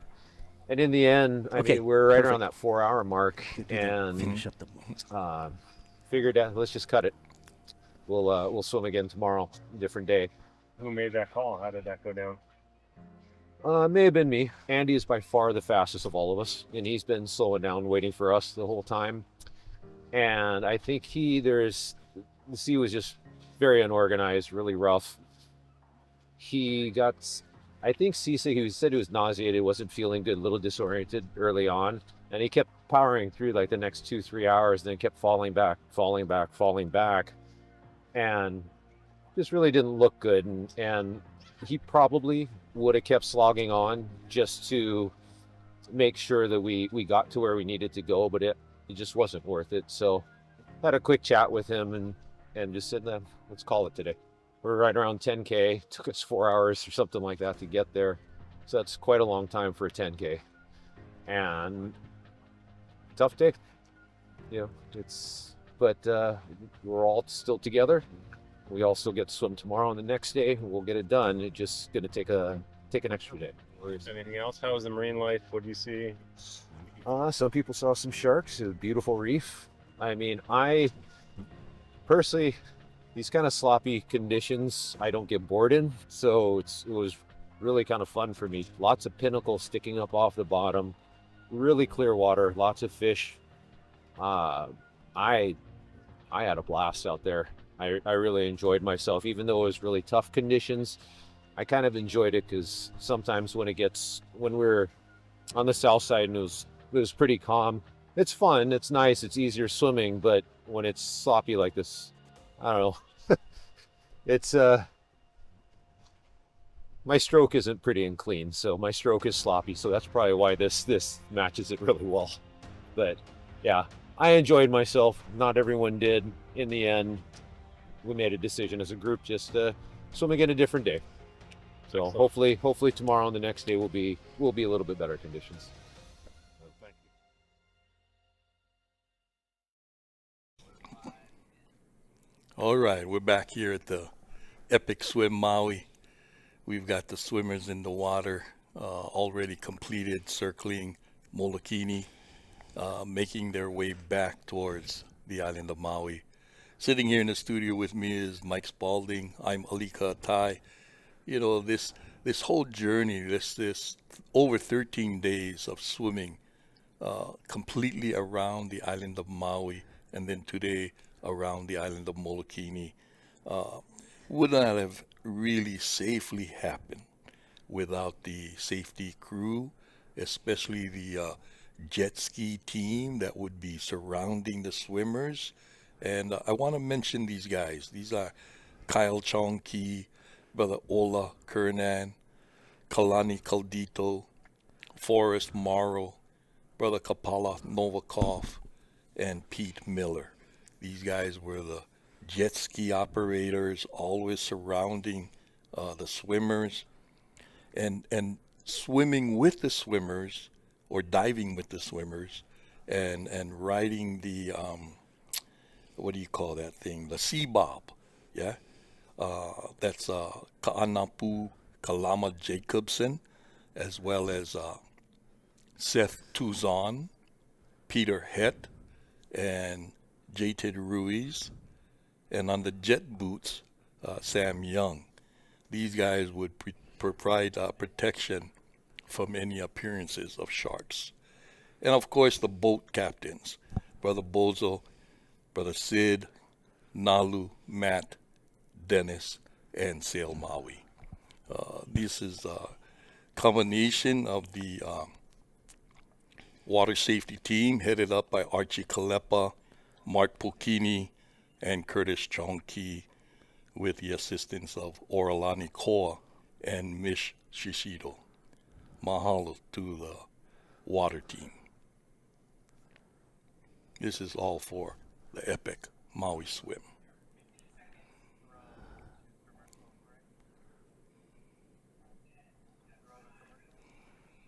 Okay, we'll see you guys back in a few minutes for a little more talk story from the studios on Oahu.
All right. Returning back here in the studio, my name's Alika Atai. Sitting with me is Mike Spalding. We're following our swimmers of the Epic Swim Maui. They've already went around Molokini Island, swimming and working their way back towards Maui. You've got the jet ski operators encircling the swimmers, and then the boats on the perimeter, all for water safety, completing their ocean swimming in the channel. Mike, want to turn things over to you. Talk story about channel swimming. So I've had a lot of experience with channel swimming, including a double of the English Channel in a relay, and a relay of the Cook Straits, and soloing most of all of the channels in Hawaii except for the Kauai Channel. So I wanted to share with you what it's like to do a channel swim, and it's absolutely terrifying to be sitting on the boat, ready to jump in, and I've shared how it was when I swam Alanui Haha Channel the first time, jumping in the water at 3 o'clock in the morning, and swimming in the dark until the sun comes up. And on my first attempt, but what happens, I mean, just once you get in the water, you feel you're in your element, and all the tension goes away, and you get into the zone of swimming, and you're meditating on different things, and you just are concentrating, trying to get your speed up. But on that first attempt, which was the last channel I needed to finish the state, I got bitten by a cookie cutter shark. Probably a lot of you have heard of that, but I'll give you a little example of what my leg looks like. Can you see that?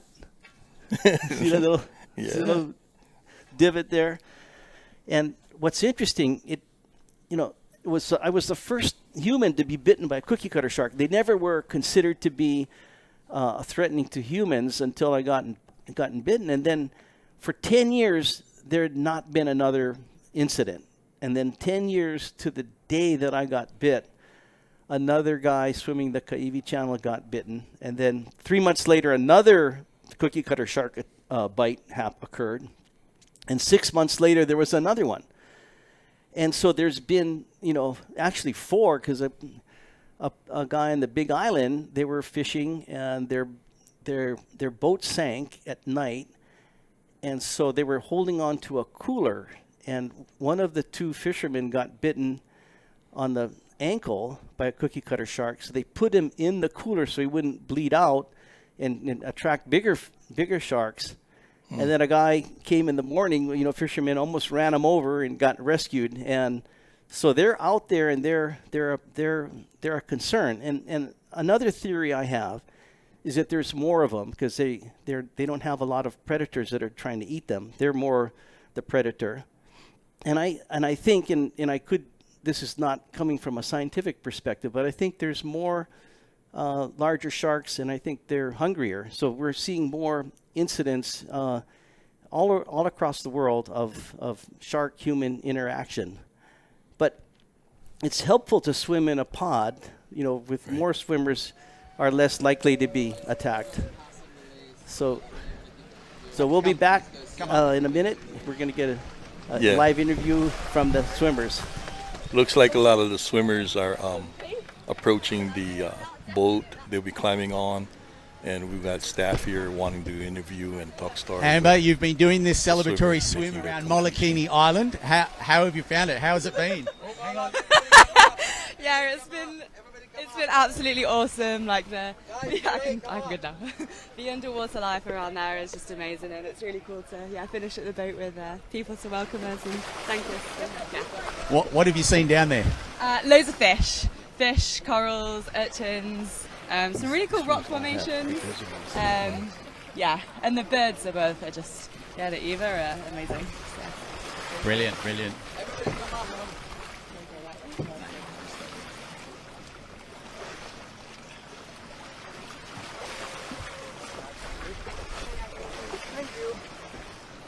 Prabhat, how has it been swimming around Maui? What have been the feelings for you? To be honest, I've got many mixed feelings about this. There were tough times when the swim was looking like it's not possible to swim, but still we as a team, whole team, we swam pretty good, and especially Andy and Kelly and Ryan and everyone basically who swam very good, and we were nicely taken care of by the safety team and everyone. How's it going, man? Oh, and we've got Andy Donaldson here just receiving one of the lays from the children here. Andy's done some pretty big swims in his time. Andy, how does it feel to, or how does Maui compare to some of the other big swims that you've done? Oh, this one's been, a surreal experience. I mean, the swims I'm kind of used to are out in the middle of nowhere, in the middle of channels. Here we get to swim around one of the most beautiful islands in the world. It's been a true privilege and pleasure, and you know, getting to do that with all these amazing people. Yeah, it's just the experience of a lifetime. So yeah, I'm very happy.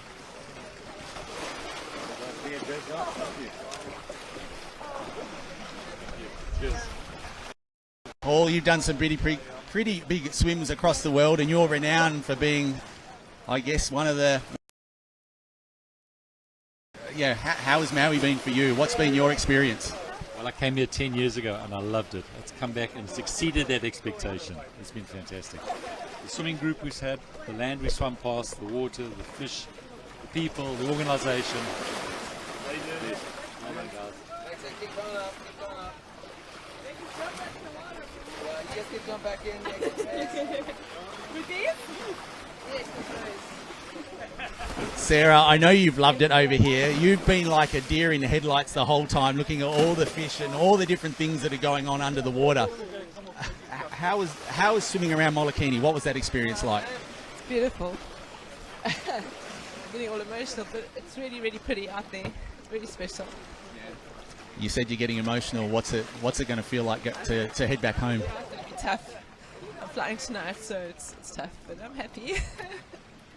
I just want to give her a big hug. Mustafa from Egypt.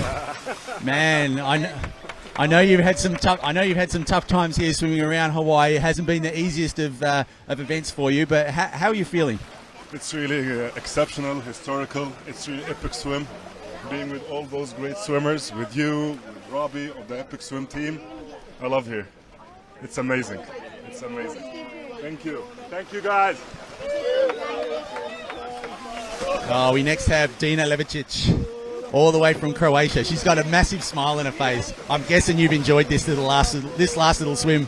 Yeah, I loved it. It was really nice to swim around Molokini and just swimming together. Usually I prefer swimming alone, but this whole adventure has been such a nice experience, and I think that we made lifelong connections and friendships, and we became our own little like ohana, I think, swimming ohana, and it's just something I will cherish for the rest of my life. Beautiful. We're just waiting for the last couple of swimmers to come up. We have 3 locals to come. Stefan Renke, our local lawyer, he's just getting his lei from the children. Virtual kisses. Stefan, you come from Oahu. But we're just giving some, one of the crew it's his birthday today. They said they're just giving him a happy birthday, so it's pretty cool. Sorry, Stefan, you come from Oahu. I know you come across to Maui often, but what's it meant to you to swim around this island? It was absolutely spectacular. You know, nobody does this. And to be able to look at any part of this island and say, I swam there, feels real good. Really good. Of course, now I want to know when we're going to do the second lap. Yeah, I think that's what's on everyone's mind is, well, what's next? What's next? Because, you know, we swam around the island already. Tell me what's next. All right, what's next? We'll ponder that thought maybe later over a couple of drinks. Right on. Thank you, Jeff. You're welcome. Thank you for everything you did for us. Ryan and JC, John Clark. Calais. I'll call him Calais. Hello, boys.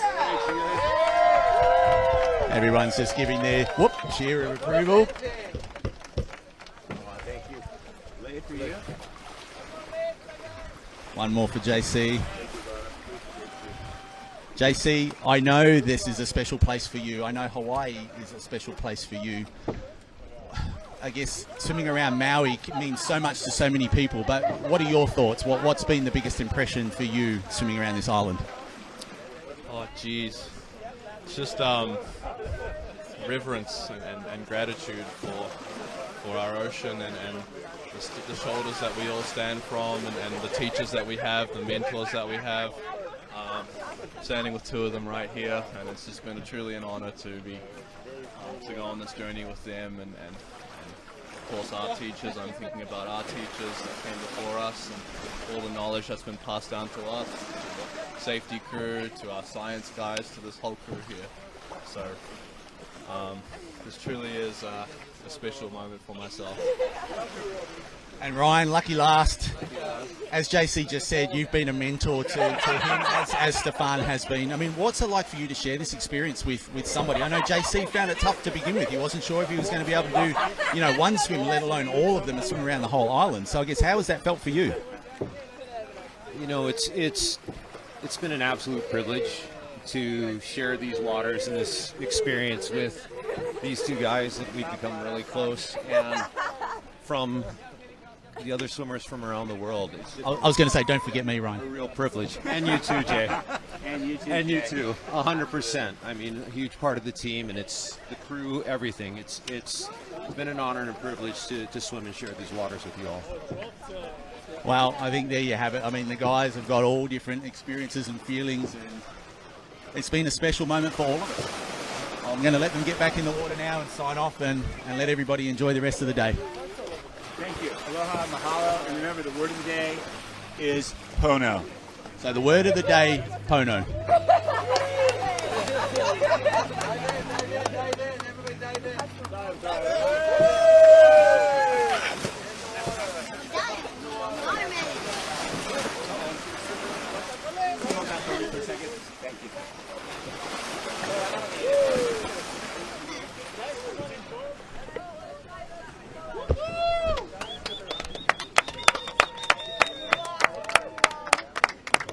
Thank you. Tell the announcer to move his hat. Move your hat, announcer. Yeah, there we go. Thank you. And then turn to Daya for a picture. Sam, get in the picture. Oh, what about me? Right on. Beautiful view right there. The swimmers of the Epic Swim Maui completing the final leg of swimming from Maui around Molokini Island, coming back. This was an expedition, Mike.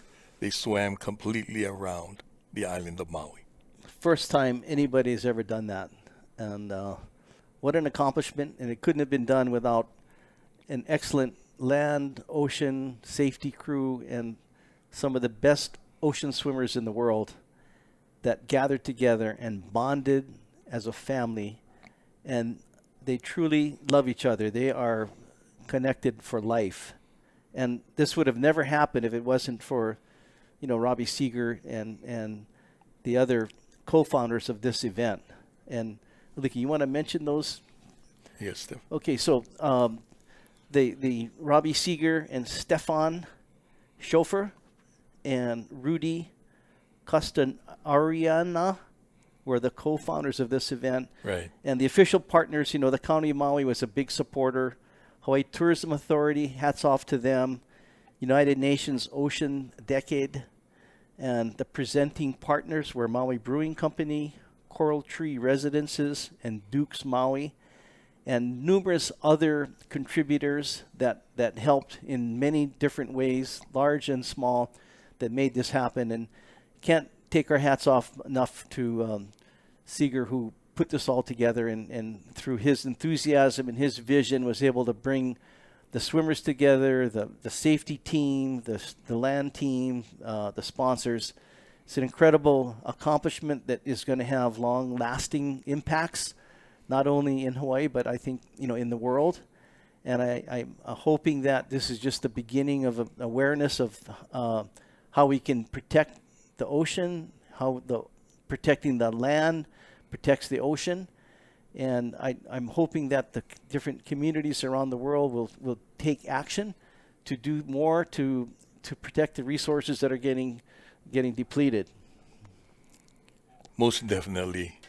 And I want to say mahalo akua, mahalo na aumakua, mahalo kupuna for looking after the swimmers and all the participants in this epic swim, Maui.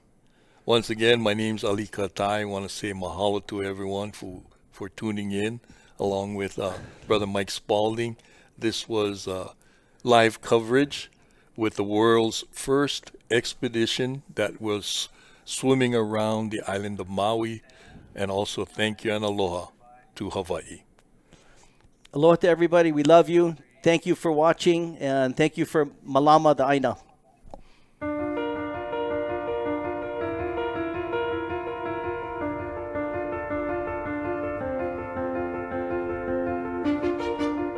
Every stroke you take, so you'd be surrounded by other people who are aligned the same way as you, and yeah, it's very cool.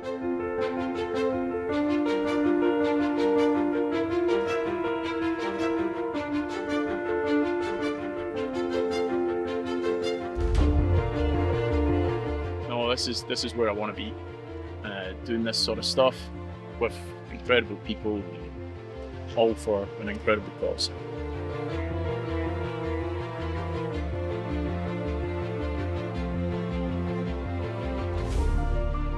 It's amazing to see how passionate people are to preserve what we have, and not just to preserve it, but to safeguard it for future generations. So what are you guys doing? Bringing about ocean awareness and taking care of the health of our ocean. That is awesome. You know, humans are capable of amazing things, and all these incredible people that are passionate about our planet, all looking to work together to really make it a better place, not just for ourselves, but for generations to come.